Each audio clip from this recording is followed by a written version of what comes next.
안녕하세요. 책사랑방입니다. 오늘도 반갑습니다. 나이 먹고 체하면 약도 없지. 임선경 지음, 편행곳 RH 코리아. 그 배우 이름이 뭐더라? 아줌마. 중년 여성은 아주 쉽게 폄훼된다. 아줌마라는 말 자체가 욕설의 바로 전 단계처럼 들릴 정도다. 야, 이 아줌마야 하면 확실히 욕으로 들린다. 아줌마에겐 지하철 타면 자리에 가방을 던진다. 사이드미러를 접고 운전한다. 공공질서를 안 지킨다 등의 부당한 편견이 있다. 집단 일부의 부정적인 면을 극단적으로 강화하고 확대해서 그 집단의 공통 특징인 것처럼 딱지를 붙이는 것이 혐오다.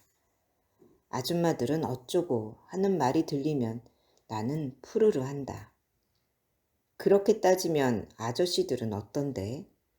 아저씨들은 이렇고 저렇고 하며 역시 혐오의 범주에 들만한 말들을 쏟아낸다. 이성적으로 대응하기 참 쉽지 않다. 아줌마들은 어쩌고 하는 말에 울뚝불뚝 하면서도 내가 그건 그래 하고 수긍하는 부분이 있다. 그건 바로 아줌마들은 시끄럽다는 말이다. 카페에서, 식당에서 중년 여성의 무리는 단연 공간을 압도한다. 들어설 때부터 시끌벅적하다. 있는 동안에도 내내 시선을 끈다. 그 무리가 나가고 나면 잠시 어색한 고요가 찾아올 정도다. 나 역시 또래의 아줌마들과 만나서 실컷 떠들고 카페를 나올 때면 왠지 뒤통수가 뜨끈한 느낌이다. 우리가 너무 떠들었나 싶다. 스스로 느낄 정도면 시끄럽긴 한 거다. 시끄럽다는 것은 두 가지 뜻이 있다. 하나는 말 그대로 소리가 큰 것, 데시벨이 높은 것이다. 또 하나는 의미를 알 수 없도록 소리가 섞이는 것이다. 이 소리 저 소리가 섞여 들리면 시끄럽다고 느낀다. 아줌마들의 시끄러움은 이 두 가지 의미를 모두 만족시킨다. 첫째, 아줌마들은 목소리가 크다. 당연히 이유가 있다. 도대체 말을 들어먹지 않는 인간들하고 같이 살고 있기 때문이다. 필요한 말을 하는데도 식구들은 잔소리로 들으니 점점 목소리를 높이게 된다. 아줌마 입장에서도 목소리 높여 얘기하지 않는 것이 편하다. 네 양말은 네 서랍에 넣으라고 소리 지르지 않아도 되면 얼마나 좋을까. 게다가 대부분의 아이는 이른바 선택적 난청 증상을 가지고 있다. 엄마 목소리만 골라서 잘 안 들리는 증상 말이다. 사춘기에 접어들면 이 증상이 훨씬 심해진다. 엄마들은 목소리가 점점 커지다 못해 득음의 경지에 이르게 된다. 예전에 나는 목소리도 작고 시끄러운 것을 질색하는 사람이었다. 지금은 강연에 갔을 때도 웬만하면 마이크를 쓰지 않을 정도로 우렁찬 목소리를 가지고 있다. 아들 둘을 키운 것이 그 원인이라고 나는 주장한다. 더욱 중요한 두 번째 이유가 있다. 내가 말하려고 하는 것이 바로 이 부분이다. 아줌마들의 대화는 소리가 섞인다. 방송일 하는 사람들이 흔히 오디오가 몰린다라고 말하는 그런 현상이다. 한 사람 이야기를 진득하게 듣지 않는다. 서너 사람이 동시에 말을 하는 경우도 있다. 외부 사람들에겐 당연히 시끄럽게 들린다. 그러나 사태의 원인을 알고 보면 이것은 어쩔 수 없는 일이다. 어찌 보면 매우 자매에 넘치는 아름다운 모습이다. 나이가 들면서 모두 어떤 기능이 확연히 떨어지기 때문에 나타나는 자연스러운 현상인 것이다. 몇 년 전부터 놀라울 정도로 말하는 능력이 떨어졌다.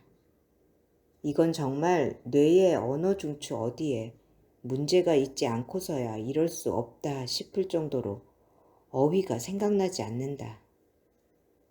말이라는 것이 어떤 복잡한 과정을 통해 입 밖으로 나오는 건지는 모르겠지만 내가 상상하는 이미지는 이렇다. 머릿속에서 말을 담은 동그란 물방울이 송알송알 맺혀 솟아오른다. 물방울은 머릿속에 엉켜있는 아주 복잡한 길을 빠르게 또르르 굴러간다. 그러다 마침내 혀끝에 맺혀서 밖으로 튀어나오는 것이다.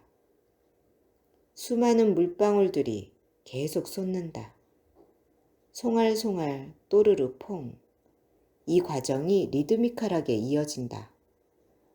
물방울은 중간에 서로 부딪히기도 하고 합쳐지기도 하지만 어쨌든 자기 길과 속도를 잘 지켜 밖으로 튀어나오는 것이다. 그런데 언제부터인가 이게 다 엉킨 느낌이다.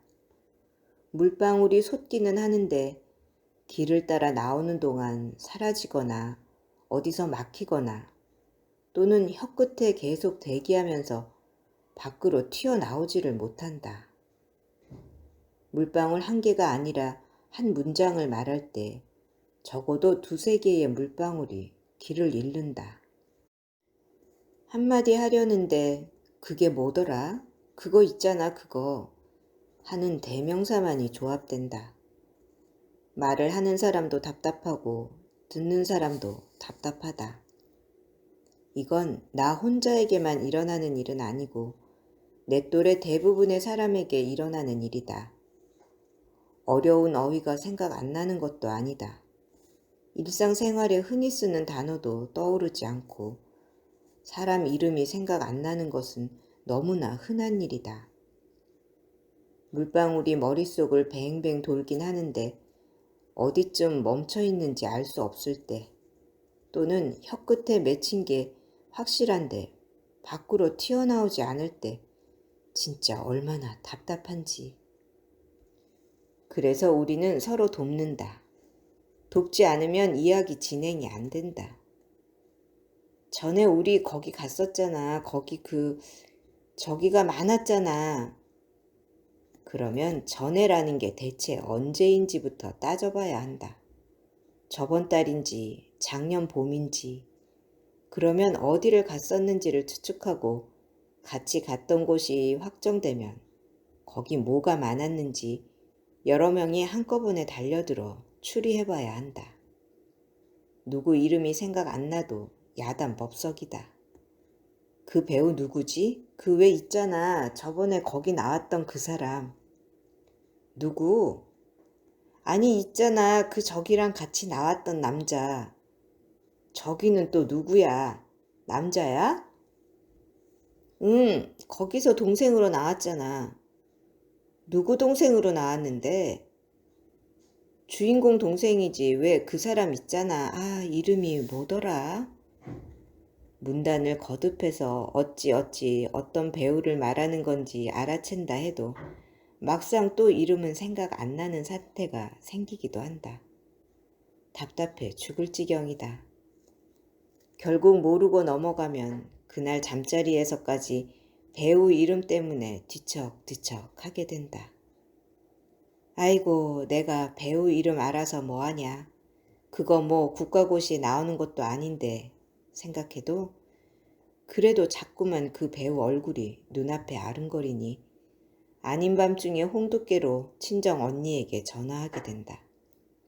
언니, 그 배우 이름이 뭐더라?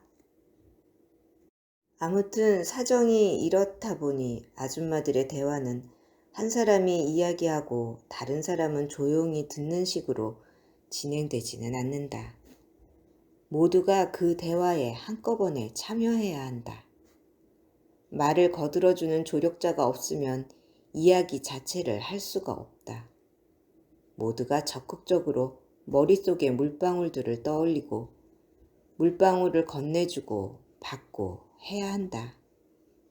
그러니 대화에 독점이 있을 수 없고 동시에 소외도 없다. 자연스럽게 대화의 민주화가 이루어진다. 남들이 듣기에는 아줌마들은 왜 저렇게 동시에 다 떠들고 있냐고 참 시끄럽다고 할 수도 있다. 그렇지만 아줌마들의 대화는 평등하고 기회가 있고 서로 도와주고 도움을 받는 말 그대로 인터랙티브한 커뮤니케이션이다.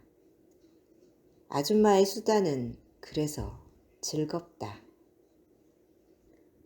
들어주셔서 감사합니다. 사랑합니다. 축복합니다. 오늘도 제가 당신을 응원합니다.